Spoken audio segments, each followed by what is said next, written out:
Jamie Diaz with Barks to Basics, and I am here today with Kristen Hennessey, like the liquor, right? Because I can never spell your name right, and she said it's spelled the same.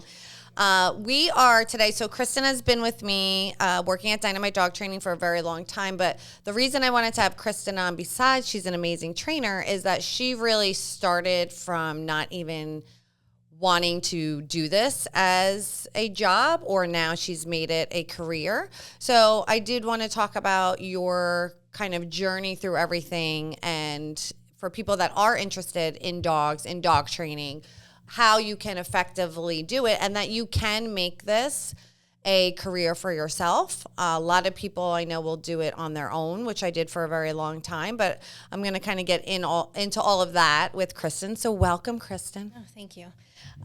So you've started with me 6 years ago. Yep, this month.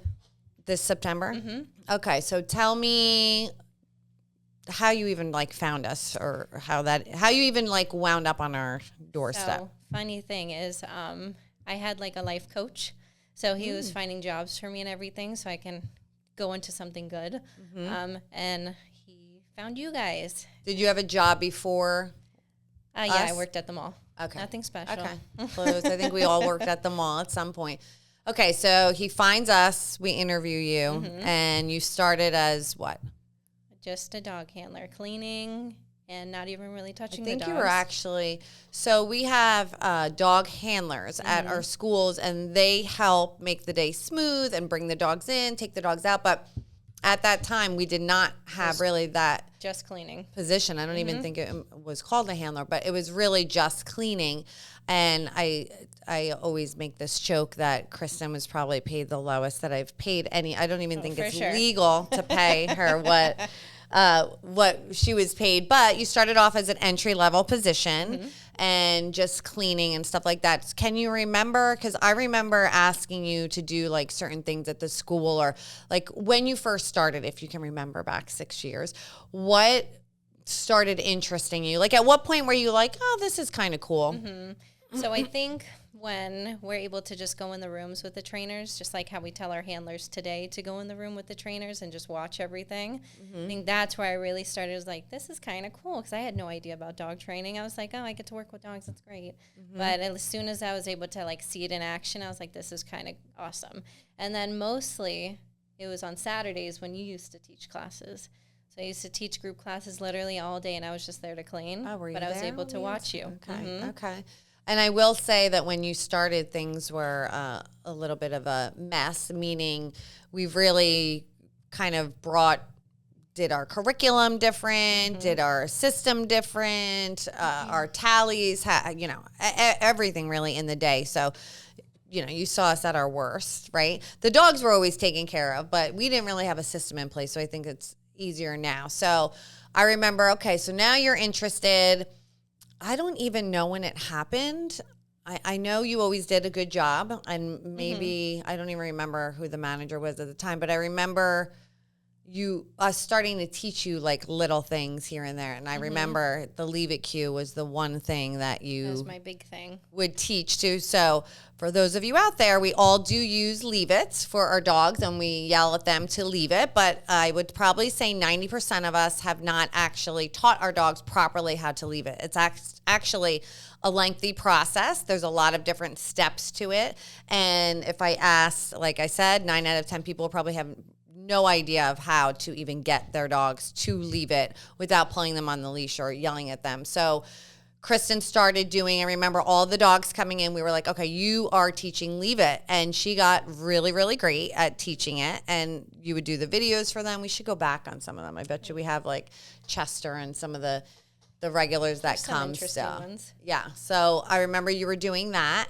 And at that time, did you even explore anything outside, meaning watch any webinars or anything? Were you still getting all of your kind of information from us? I was getting it all from you guys. So everything I was learning was when I was at work. And then obviously when I started going to school is when I started learning a lot more. So really it's just watching everybody. Yeah, which was years later, right? How long? So we'll go into schooling too, but how long were you working for me? Do you remember that Probably you did? Probably a good year or two before I did it. Okay. So there does come a point now, do you think, I already know this answer, I'm just saying it to our horn. Do you think on-the-job training obviously helped you kind of 100%. progress with It's so much better. seeing things? And I think the difference is about when you work with like a company like ours.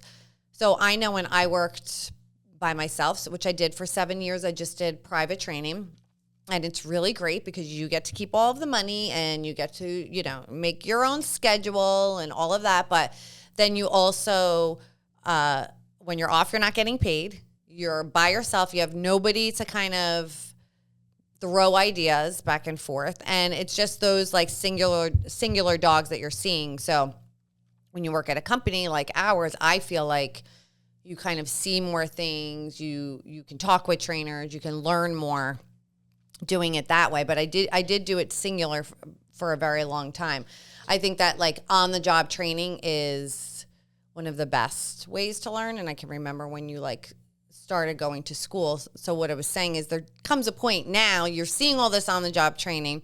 Now you really have to know like the ins and outs. Now I can teach somebody that, but I don't want to. Like it's so much curriculum, like so much to go through. Now I went to animal behavior college years ago, and I know that I feel like I kind of pressed you. I think you were between a couple ones. So were you looking at catch too?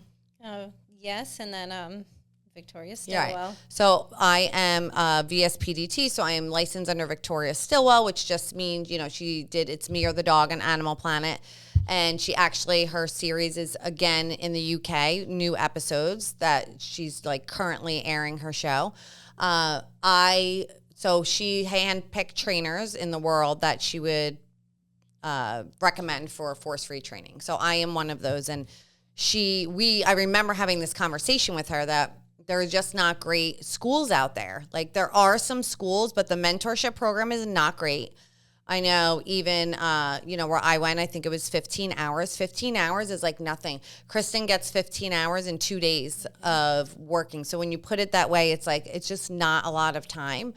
And so Victoria came up with her VSA, Victoria Stillwell Academy, which is amazing, the curriculum. I'm a mentor for the school, for new students coming on. So I know that I pushed or tried to persuade you as much as I could to go there. Was that the other one, or were you debating between ABC? I can't remember now. I think it was ABC and this Victoria, one, just because that's the only ones I knew about. Yeah. But I'm very happy I went to Victoria Stillwell. So what was your experience, and how did it work, the school? So I strictly did the online. You could have both options where you do half and half, but I just did strictly online. Mm-hmm. So the reason I like that one is because every single chapter, every single section was just videos. So I feel like a lot of like the dog training schools is just reading and reading, but hers was straight videos where you can literally see them working with the dogs and see the body language and see everything and how they're doing it and like how the dog is responding to it rather than just assuming how it's supposed to look. Mm-hmm. And then you kind of do it on your own time, right? Yep. So I did it every time at home. And then you also have to do videos of yourself too and send it in. And oh, that's good. What was your mentorship like? Like, where do they jump in? What do they do in the process? So we do like Zoom meetings every time. So every time we, I guess, finished a section, I would have to do a quiz and then also talk to them about it. And then I would have to send videos in to show how I could do every single basic cue. Yeah. I'm sure there's other ones out there, but I know Catch is one based in New Jersey that I'm a mentor for, Animal Behavior College that I'm also still a mentor for, and Victoria Stillwell Academy. I'm trying to think. I'm sure there's other ones out there. I think it's important if you are like looking for a school that you find one that's force-free. I'm sure there's schools out there that are using correction, which is not the way to go. So you want to make sure it's force-free and that it aligns with you. I know that the Victoria Stillwell Academy, their program, because I've seen it, because is like amazing. I feel like has everything in it from the beginning to the end. If you remember, what was the hardest part, do you think? Was it the videos? Oh, yeah, I remember doing that one video. Well, what was the hardest part of the schooling for you? Was it the time? Because I know you did it on your own. I know there was like, we had to put a little fire under your butt at some points. Yeah. So I think the hardest part was just like myself, balancing it like with work and like just being at work, learning at work, but also making myself go and do the schooling. So I don't think the schooling was hard. I actually really liked it because how they just made it, I guess, and how they structured it just made you succeed. I mean, I think the tests are always hard because I'm not a good test taker. You know, that I struggle with a lot. But I think it was myself and not the school. It was just me trying to find time and like make time for myself to do the school. Yeah. There's another good thing that I love mentoring for the schools is we find like great people. We've found some great people from there. But once you finish, now you have that certification under your belt, and you can still always take things further. So I would say if you're listening and you're saying, oh, I want to be a dog trainer. Well, the one thing which I feel like you've done a lot of work on yourself for is, I always say this, that you have to be a people person if you're a dog trainer. And I'm not saying you were not a people person in the beginning, but I could maybe say you weren't. I wasn't great. Yeah. It was just hard for me to talk to people, I guess. Not that I was like awkward or anything, but it's just, I guess my communication skills weren't the best. And I was a little harsh by accident, but I learned. I got better. Yeah. I think you have to be able to connect with the people, because I've said this before, they're the ones paying the bills. So I think your people skills have really improved. I would say, like, if you're interested in becoming a dog trainer, I think one great way is finding a job has to do with dogs. Now, some places are better than others. There's daycares. There's like our school. I'm sure there's places everywhere that you can go to. And then it's really finding that good school that you get a good mentorship program. And the thing I liked about VSA is that it wasn't just you doing everything on your own and then they check in at the end. Because that's like a lot of the thing. They'll just do like, you do all this stuff, and at the end we have a test, and your mentor is going to watch you do the test of, you have to show this, this, and this, and then you do everything else by yourself. I know at VSA you check in every so often. You watch things together if you have questions. So it's not just about the testing part. But once you graduate, there's always so much more that you can do, even though you have this base now. So your next step, which I think is on Saturday. It is on Saturday. On Saturday is, do you want to say what you're doing next? So I'm going to take the CPDT test on Saturday. Which is the Certification Council of Professional Dog Trainers. It's the only, I don't want to say company. I don't know the word that I'm looking for, but organization. There we go. That gives this test twice a year. You have to have 300 hours of training. And then after you pass the test, which Kristen is going to pass, she will have, as I do, the letters CPDT/KA. And there's also KA, which means knowledge assessed, which means Kristen took the time to sign up for the test. It's only twice a year. Pay for the test, which if she passes, she'll get reimbursed, which is not cheap. It's $400 test, but, and she's going to take the test. She had to study for the test, do all of these things, and then she'll have those letters after her name. Having those letters after her name, now she, has accreditation. Like we know when we look at Kristen Hennessey, CPDT/KA, that you have done the work, that you have that many hours, that you've passed the test to do. And having that, you are going to have to continue education credits, which is actually my favorite part, why I have it, because you can never stop learning. I'm actually going to Texas on Wednesday to do a service dog training workshop, seminar, whatever. What do you think? Okay, so now you've passed the test.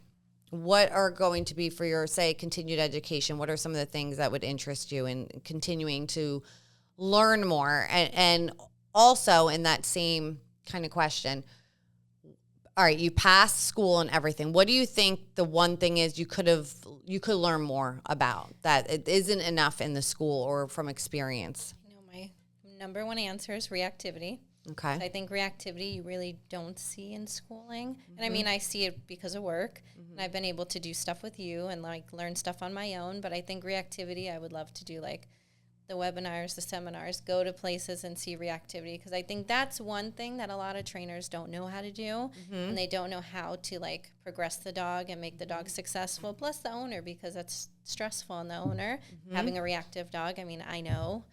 So You have a reactive I do. dog, yes. Got him after I was a trainer. After she was a trainer, and I tried my hardest. We're gonna get into your dog, but I want to get into what you were saying about the reactivity. So what is reactivity? Reactivity is when your dog reacts on the leash, lunges at other dogs, people, skateboards, whatever it is that they're reactive to. Now, just because your dog is reactive on the leash does not mean that they are aggressive. So I'll use my dog as an example. My dog, with new people or new certain things, he will bark on the leash, like when we're waiting to go into school and the other dogs are out there. You can take the leash off and he'll go inside and play with the dogs he was just barking at. So that's obviously a work in progress too, but it doesn't mean that they're aggressive. It just means that they're reactive. And I will say, funny that enough, I was reading, I don't know if you saw, I posted on our social media video of me working with that shepherd that's reactive, and I was using a stuffed dog. So the stuffed dog's all the way behind the window. I'm feeding wet food to the dog. And I will say, the public really has no idea how to deal with reactivity, because probably 90% of the comments were, you don't know what you're doing, you're rewarding the dog for his bad behavior.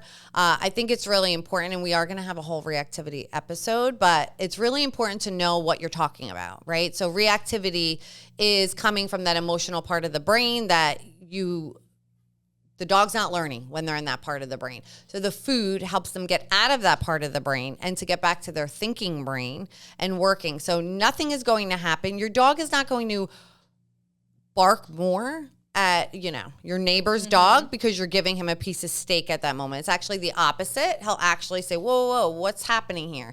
Every time I see this dog I don't like, I'm getting something really great. So I can go down the reactivity rabbit hole here, but I did want to point that out, that is one of the things that once, even if you become a dog trainer, you're certified, you have all of these things, I think that is, I agree with you, one of the things that you definitely could learn more about. And just so everyone knows as well, you don't have to do any of this. You don't have to get any certifications at all. You could wake up tomorrow and say, I'm going to be a dog trainer, and start your own company. And then you can start giving people advice when you don't really know. You might know what you think what you're talking about. You can start giving people advice on things that can actually really damage their dog, their well-being. It's just dangerous advice that you can give. Now, I know even sometimes now you'll ask for, which I love, for help with certain cases, because there's just so much to learn myself too. I don't know everything, so I have to look up things for that. So I think reactivity is a huge one that you can definitely benefit from, I would say, for your continuing education credits. I think everybody really, any dog trainer, even everyone that works with us, can learn and get more information on reactivity, because I think that's the major thing. I think reactivity and just anxiety too. Those two things, a lot of people are really not aware of what to do. Yes. Even I've done reactivity for a while now, but I still ask you probably every single time I work with a dog, am I doing this right? Is this the right step? I'm not progressing. What can I do? Yeah. So it is good to work for a company that you have people to talk to. Yeah. And you can I guess ping pong ideas off of each other. So even during day training, same thing. We're able to all talk to each other and make sure that all the dogs progress, and if we're stuck, we can help each other. And then I would also like to point out that Kristen has made this. I mean, she's worked really hard, but she's made this her career. I always even though I have really nothing to do with it, it was Kristen's hard work.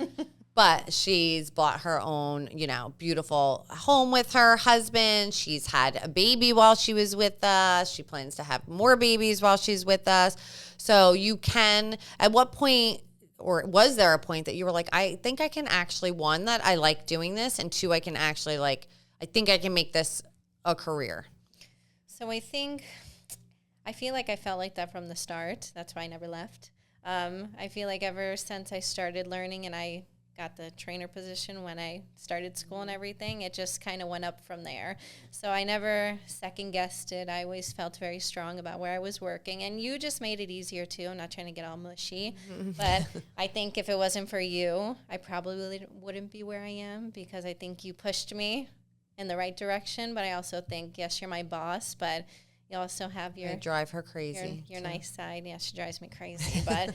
But she's a good woman. But I think you've also like helped me with that process. Well, so. I mean, I think you're like such a success story, which is why I wanted to talk about it and talking about these things of becoming a dog trainer, because you can make it your career if you want to. And again, you can do it on your own too, if that's something, you know, a lot of the people that we know have done it on their own. It's just a different kind of thing. You're by yourself. Yes, you can network with people that you know and stuff like that, but you're going into those homes by yourself every time. And I remember I was driving so much. I was spending like $700 to $900 in gas a month. It was insane, because people are like all over. You can say, "Oh, I just want to go to Boca," but that's not how it works. Well, you know, you do. I drive you all do over. in homes. So what are some of the ways as you as a trainer that you can make your money from the different options that you do with us? So, I mean, I don't rely on hourly like a lot of people think they need to. You can make your money everywhere else. So I do a lot of in-homes. I do privates at the center. I do outings. I do group classes. There's so many things I can like fill my time up with to earn more money. But also it's like, I think it's like a learning experience every time, especially with the in-homes. We have a lot of in-homes now. So I feel like every time I went to an in-home, I learned something new that I didn't know that I could take into the next in-home. So it's things like that. So there's a lot of ways. You were talking, and I was going to ask, I was listening, but I was also going to ask you something, and now I can't. Sounds about right. Well, yeah. My brain is always all over the place. I think that I remember what I was going to ask you. And I know what my answer is. Are you ever bored at work? No. I feel like there's never a time to be bored at work. Because if you are, that means you're stuck in your own head. Because if you kind of get out of that, there's so many things that you could be doing at work to be learning. Yeah. And I feel like, especially with all the dogs, day training. I think day training is a very fun process. And there's no way to be bored, especially if you're doing like group training, them being able to socialize off leash. Yeah, I think like as a trainer, at least I know for me as a trainer, that the off leash. So we have a school where dogs are off leash together. So it's not a daycare. We literally handpick according to temperament who should play, and the groups can be anywhere from 2 to 12 dogs at a time, depending on how good. But I know for me as a trainer, and for anyone out there that is like doing even trading one-on-one, I learned so much more by doing seeing those dog to dog interactions. You know, you can't help but like learn. It's kind of like we say the dogs are learning every minute of every day when they're just sitting there watching you. It's the same for like us. Like, even if you don't think, and you know, we've had managers that have worked there before that were not trainers that knew so much just from observing and watching. So you're literally, whether you think you are or not, you're seeing all these little things with the dogs and their body language, and you just know what's going to happen. And I have to say, Kristen, and everyone, I can say this proudly, but everyone in the company, she can get groups of dogs, you know, we've had 12 dogs at a time sitting, staying, you know, to get even, if, for those of you that have more than one dog, 2 dogs to sit and wait patiently for their food or a treat or anything is a task in itself. So to get that many dogs and do that, and I think as a trainer, that's something that you not hold above everybody else, but as far as like education, you do. You know, you have that off leash where a lot of trainers that are going to the houses just doing one-on-ones, they'll see it like in the homes, but you're never going to get that kind of safe off leash experience that you do at the school. And I know, like, I became a better trainer. You don't really realize it when you're doing it. You probably are like, oh, I know you've taken over rooms when people can't get them and you do it, but that's because you've been able to practice with so many different dogs off the leash and be able to get that skill set down. So I have to like commend you on that. Before we go, I do want to touch on breeds.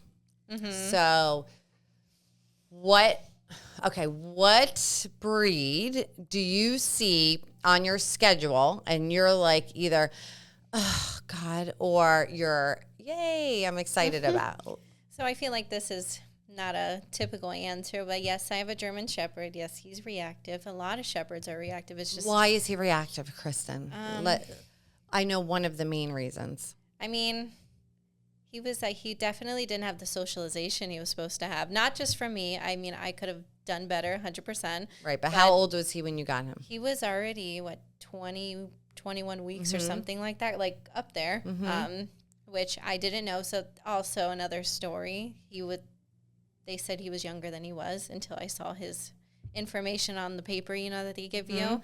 So it was just like put on wrong. They told me, but I obviously didn't look until after. So he was a lot older, and it was all the way in Ocala. There was nothing going on, no life happening. So once he got home, it was just like his world was upside down, and he had no idea what was going on.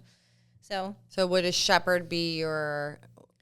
So I love working with them. So Yeah, I'm not saying excited. I'm not saying who you'd have in your home, right? Because I like the foofies. I like the cabochons and the ones that look like little teddy bears. I love working with shepherds. So if I see a shepherd, I do get excited because half the time it ends up being reactivity, which is what I love. Okay. Because most of them are there. That's why they're there most of the time, or just to get the socialization when they're puppies. But I think I do get really excited for those. I think the ones that I don't get excited for are the ones you like. I don't really like the little floofies, besides, one of the main ones we have in Deerfield. Yeah, but of course, we love the ones. Yes, I do. Those are my babies. But I don't know. I'm not too into the littles. I like my big breeds. I feel like littles are, there's somebody walking their husky. I feel like people think, I don't know, not that they're annoying, but sometimes the littles are harder to teach things than for sure. Like a lap. Even like a basic cue. Getting a little dog, even like a Frenchie or a pug, to do a down, a lot of trainers have a hard time with it. All right, what's your least favorite breed, small breed? I don't really like Chihuahuas. I was going to say Chihuahuas, although I had one and my husband wants another one. They're not my favorite. And mine's mixed with one. We don't see too much of those, though. Yeah, we don't. You know why? Because they're little and people think they don't need to get them training. They'll just stick them in a bag. Yes. Okay, and one more besides a shepherd of a big breed that is easy to train. I think like the Bernese Mountain Dog, one that we have in Deerfield too, good example. I think they're very just like everything about them. They just love to be mushy. And I feel like also they're easier to train. But like the typical golden retrievers, the labs, those are always going to be easier. Those are always easier. And name a breed, because people always ask me this, which any dog can learn at any age, but what is the hardest one to train because of breed characteristics? So I'll tell you one of mine, the husky. Right, huskies those are difficult. Difficult. Sometimes they're aloof. They're just not into what you're doing. Sometimes in group, they're a pain in the butt too, because they're either selective or huskies. And for husky owners, we love you. One of our trainers, Sam, has huskies, and we love them. But I feel like those, I'm like, ugh, this might not be great. Can you think of another breed that's hard to motivate? I think you know who I'm gonna talk about, at least breed wise. She comes to us all the time. It's our Chow Chow. Oh, Suki. We love you, Suki. Love you, Suki. She's my favorite. Yeah, Suki is one of the nicest chows that we've ever Literally met. She is great with other dogs because Mom, as soon as she got her 8 weeks old, started training and started getting her with other dogs. But she does what Suki does. We're on Suki's time. We're on Suki's time. If she wants to work, she might work. If you have cheese or something, if not, she's not working. So I think the cool thing about being a trainer is you do get to see I see a lot of dogs that I would never get. Oh. And I see ones 100%. That I was like, maybe I would get them. But I think as a dog trainer, that's part of the fun. And I have to say that I still love coming to work every day. So I don't love all the extra other stuff that you guys make me do and handle. I'm kidding. Well, we got to give it to you. It's a work in progress, but I love working with the dogs and learning. And there's nobody else that that I would want to showcase their journey than you, from, like I said, from going to nothing to literally running Deerfield. And I'm sure you'll have your own center one day too. But thank you so much for being you. Of course. And thank you for coming. And we will have you on again to talk about your journey with Jocko for reactivity, but you can listen to us on anywhere podcast that you listen to. So Audible, Apple Music, Apple Podcasts, Spotify. I will have it on our Instagram. So it's at Dynamite Dog Training and at Barks to Basics, and also at Lucky Dog Training Club. I know it's confusing, but we have different schools. And then follow the Barks to Basics Instagram and TikTok for more information. But thank you for coming and listening.